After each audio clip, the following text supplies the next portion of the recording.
We are praying at the mountain around that kind 1:30 a.m. We saw a group of fulani with gun and machetes surrounded us. I don't pray it happens to even any of my enemy.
We are praying at the mountain around that kind 1:30 a.m. We saw a group of fulani with gun and machetes surrounded us. And they started demanding for money and our handset. I don't pray it happens to even any of my enemy because it was very horrible. How did it happen? We were on the mountain, so all of a sudden what I had was stand up. If you shout, I fire you.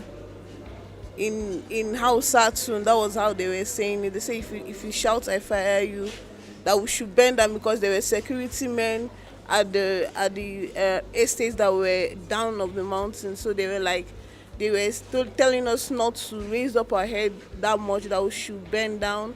So they took us to a certain place and told all of us to lie down. I was the only female among them, and they asked me to stand up and asked me amongst all of them which of them is the biggest pastor.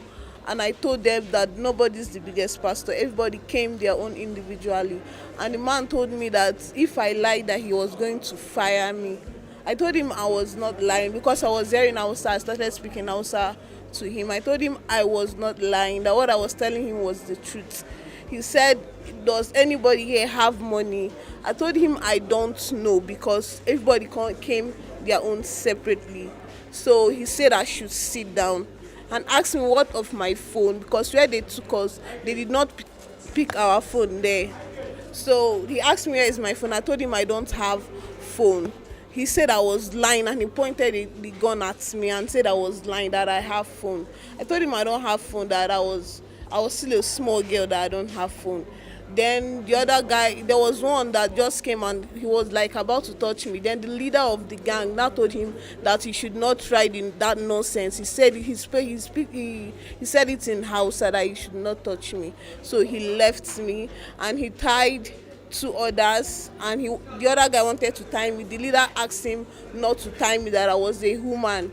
So I don't know what they did to others, but they just took us separately, and others that they did not take along, they left them. So on when they took us, we were going. That was when where the particular place we were staying, the place they brought us from. That was where they went to, and that was when they packed my phone and my brother's phone. Then they took the phone. Then I was not putting on footwear. They even took my footwear.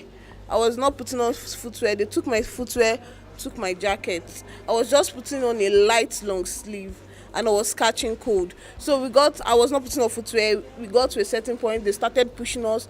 We were jogging. It was really horrible. And we surrendered our handsets to them because that's what we have. After which, they started looking for few they can carry and go and leave the rest. And they choose I and this brother and this sister. They tied us and they went away with us, with our phone and other things. We trekked all through the night from Karimo bush down to Guagua bush. When we get to Guagua bush, that is where they tied us and covered our faces and lie us down till daybreak. I told the guy to leave us and we do prayer in the morning. He said no, we go shout, people will hear. I said no, we do silence prayer, which we did. And after which, we noticed that he is making call. While he was making call, because the other ones we are speaking with outside, they are going to bring Aruna to come and carry us to Kaduna Road, where their camp is, before demanding for money.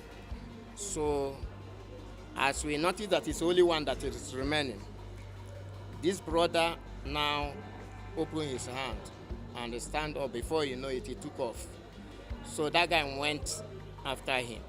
Then before he come, I lose myself and they lose this sister and we left. He pursued us. So I slowed down because I wanted this sister to go far.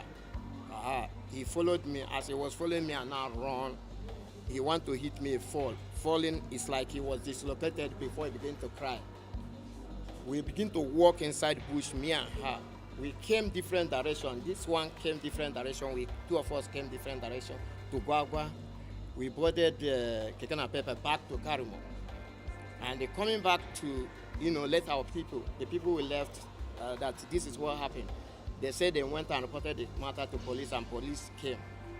They met us and they see at the scene and we went to the station, we gave statement.